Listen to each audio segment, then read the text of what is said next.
আসসালামু আলাইকুম প্রিয় দর্শক, স্বাগত জানাচ্ছি আমার দেশ মিড ডে নিউজের সঙ্গে আছি আরমান মুজাহিদ। শুরুতে জানবো সংবাদ শিরোনাম। সংসদ ও গণভোট একই দিন, জুলাই সনদে স্বাক্ষর করেছেন রাষ্ট্রপতি। মানবতা বিরোধী অপরাধের মামলায় শেখ হাসিনার রায় 17 নভেম্বর। খেলোয়াড়রা সহযোগিতা না করলে নিরপেক্ষতা হারাবে কমিশন, বললেন সিইসি। কর্মসূচি ডেকে মাঠে নেই আওয়ামী লীগ, কিছু স্থানে চোরাগোপ্তা হামলার চেষ্টা। রাজধানী সহ সারা দেশে নিরাপত্তা জোরদার, মাঠে সক্রিয় বিএনপি জামায়াত সহ জুলাইয়ের পক্ষের শক্তিগুলো।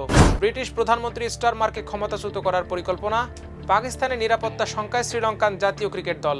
এতক্ষণ শুনছিলেন সংবাদ শিরোনাম, এবার বিস্তারিত। জুলাই সনদ বাস্তবায়নে গণভোট এবং আগামী জাতীয় সংসদ নির্বাচন একই দিনে হবে। পিআর পদ্ধতিতে গঠিত হবে সংসদের উচ্চকক্ষ। আজ দুপুরে জাতির উদ্দেশ্যে দেয়া ভাষণে এমন ঘোষণা দিয়েছেন প্রধান উপদেষ্টা ডক্টর মোহাম্মদ ইউনূস। তিনি বলেন, জুলাই সনদের আলোকে আমরা গণভোটের ব্যালটে উপস্থাপনীয় প্রশ্নগুলো নির্ধারণ করেছি। এ সময় ভোটের দিন 4টি বিষয়ের উপর একটি মাত্র প্রশ্নে আপনি হ্যাঁ বা না ভোট দিয়ে আপনার মতামত জানাবেন বলে প্রধান উপদেষ্টা বলেন, আপনি কি জুলাই জাতীয় সনদ, সংবিধান সংস্কার বাস্তবায়ন আদেশ 2025 এবং জুলাই জাতীয় সনদে লিপিবদ্ধ সংবিধান সংস্কার সম্পর্কিত নিম্নলিখিত প্রস্তাবগুলোর প্রতি আপনার সম্মতি জ্ঞাপন করছেন? ক, নির্বাচনকালীন সময়ে তত্ত্বাবধায়ক সরকার, নির্বাচন কমিশন এবং অন্যান্য সাংবিধানিক প্রতিষ্ঠান জুলাই সনদে বর্ণিত প্রক্রিয়ার আলোকে গঠন করা হবে। খ, আগামী সংসদ হবে 2 কক্ষ বিশিষ্ট। জাতীয় সংসদ নির্বাচনে দলগুলোর প্রাপ্ত ভোটের অনুপাতে 100 সদস্য বিশিষ্ট একটি উচ্চ কক্ষ গঠিত হবে এবং সংবিধান সংশোধন করতে হলে উচ্চকক্ষের সংখ্যাগরিষ্ঠ সদস্যের অনুমোদন দরকার হবে।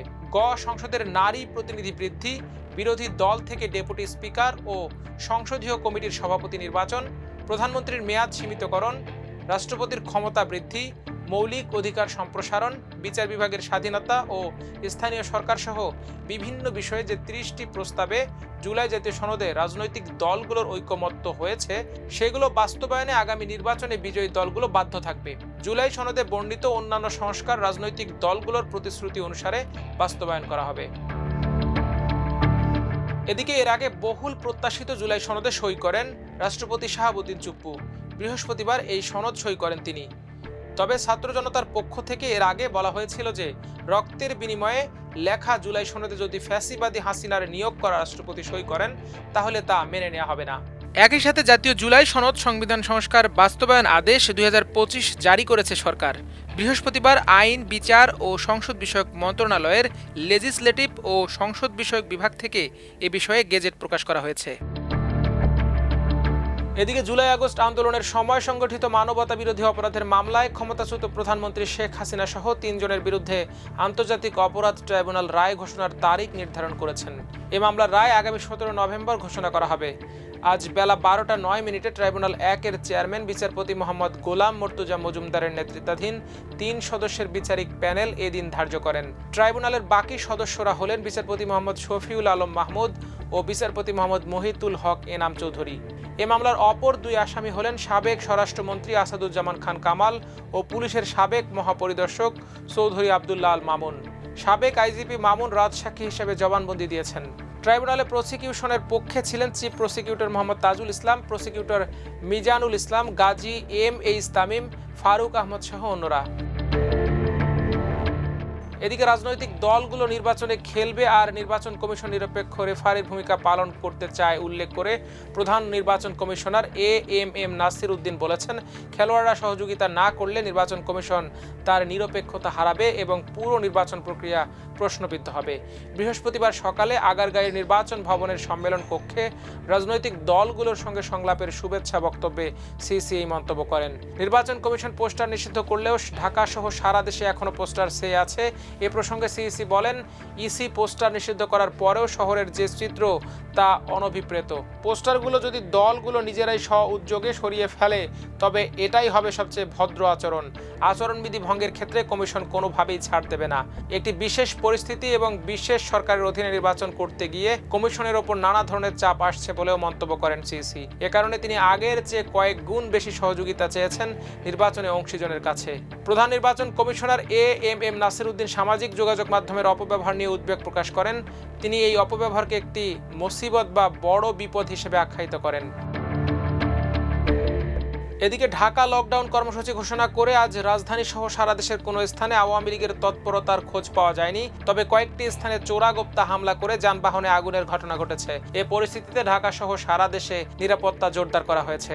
নাশকতা প্রতিহত করতে মাঠে সক্রিয় রয়েছে বিএনপি, জামায়াত, এনসিপি সহ জুলাইয়ের পক্ষের শক্তিগুলো। এদিন রাজধানীর গুলিস্তানে কার্যক্রম নিষিদ্ধ আওয়ামী লীগের কেন্দ্রীয় কার্যালয়ে আগুন দেওয়া হয়েছে। বেলা 1টার দিকে এই ঘটনা ঘটে। প্রত্যক্ষদর্শীদের সঙ্গে কথা বলে জানা যায়, আজ 10 থেকে 15 জনের একটি দল কার্যালয়ের 4র্থ তলার একটি জায়গায় কাঠ, কার্টুন ইত্যাদি জড়ো করে তাতে আগুন লাগিয়ে দেয়। আগুনের তীব্রতা কমে গেলে সেখানে থাকা ব্যক্তিরা আবারও সেখানে আগুন লাগায়। বেলা 1:15টার দিকে এ প্রতিবেদন লেখা পর্যন্ত এমন পরিস্থিতি দেখা গেছে। এছাড়া আজ প্রশাসনের প্রাণকেন্দ্র সচিবালয়ে রয়েছে কঠোর নিরাপত্তা ব্যবস্থা। তবে কর্মকর্তা কর্মচারীদের উপস্থিতি এবং সচিবালয়ের কার্যক্রম প্রায় স্বাভাবিক রয়েছে। তবে লকডাউন কর্মসূচি শুরু হওয়ার আগের রাতেই রাজধানী ঢাকা সহ দেশের অন্তত 5টি স্থানে যানবাহনে আগুন দেওয়ার ঘটনা ঘটেছে। বৃহস্পতিবার ভোরেও ঘটেছে অগ্নিসংযোগের ঘটনা। ফায়ার সার্ভিসের কর্মকর্তা মোহাম্মদ তালহা বিন জসিম বিষয়টি নিশ্চিত করেছেন। নিষিদ্ধ ঘোষিত আওয়ামী লীগের ছাত্র সংগঠন ছাত্রলীগের লকডাউন কর্মসূচির ব্যানার ও ফেস্টুন তৈরির সময় গাজীপুরের শ্রীপুর মাওনা চৌরাস্তার ভাই ভাই প্রিন্টার্স অ্যান্ড সায়েন্স সিটির মালিক ও কর্মচারীদের আটক করেছে শ্রীপুর মডেল থানা পুলিশ। গোপন সূত্রের ভিত্তিতে শ্রীপুর মডেল থানার ভারপ্রাপ্ত কর্মকর্তা মোহাম্মদ আব্দুল বারিকের নেতৃত্বে পুলিশ হঠাৎ অভিযান চালায়। এ সময় প্রেসে লকডাউন কর্মসূচির ব্যানার বানানোর প্রক্রিয়া চলছিল। পুলিশ হাতে নাতে প্রেস মালিক সহ কর্মচারীদের আটক করে।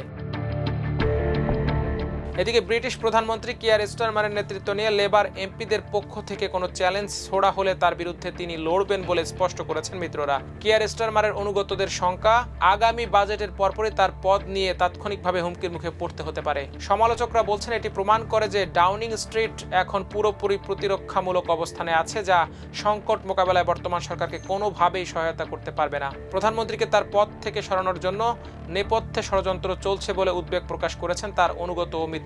তাকে সরিয়ে সেখানে অন্য কাউকে বসানোর যে ষড়যন্ত্র চলছে তা নিয়ে তারা চিন্তিত এবং নেতৃত্ব পরিবর্তনের যে গুরুতর ঝুঁকি রয়েছে সেটিও তারা সবাইকে পরিষ্কারভাবে জানাতে চাইছেন। স্টারমারকে সরানোর পর সম্ভাব্য প্রার্থী হিসেবে যে নামগুলো নিয়ে লেবার পার্টির এমপিরা আলোচনা করছেন তাদের মধ্যে তাদের ঘনিষ্ঠ মন্ত্রিসভার কিছু মিত্র, বিশেষ করে স্বাস্থ্য সচিব ওয়েলস স্টেটিং এবং স্বরাষ্ট্র সচিব শাবানা মাহমুদ রয়েছেন। এদিকে ইসলামাবাদে আত্মঘাতী হামলার পর নিরাপত্তা শঙ্কায় ভুগছেন দেশটিতে সফররত শ্রীলঙ্কান জাতীয় ক্রিকেট দলের ক্রিকেটাররা। কেউ কেউ দেশে ফেরার আবেদনও করেছেন। তবে খেলোয়াড় ও সহকারী স্টাফদের কড়া বার্তা জানিয়েছে শ্রীলঙ্কান ক্রিকেট বোর্ড। কেউ নির্দেশ অমান্য করে দেশে ফিরে গেলে তার ব্যাপারে আনুষ্ঠানিক সিদ্ধান্ত নেওয়া হবে। গত মঙ্গলবার ইসলামাবাদে আত্মঘাতী বোমা হামলা চালানো হয়। শ্রীলঙ্কার খেলোয়াড়রা এই শহরেই অবস্থান করছেন। আত্মঘাতী বোমা হামলার পর লঙ্কান দলের অন্তত 8 জন খেলোয়াড় দেশে ফেরার ইচ্ছা প্রকাশ করেন।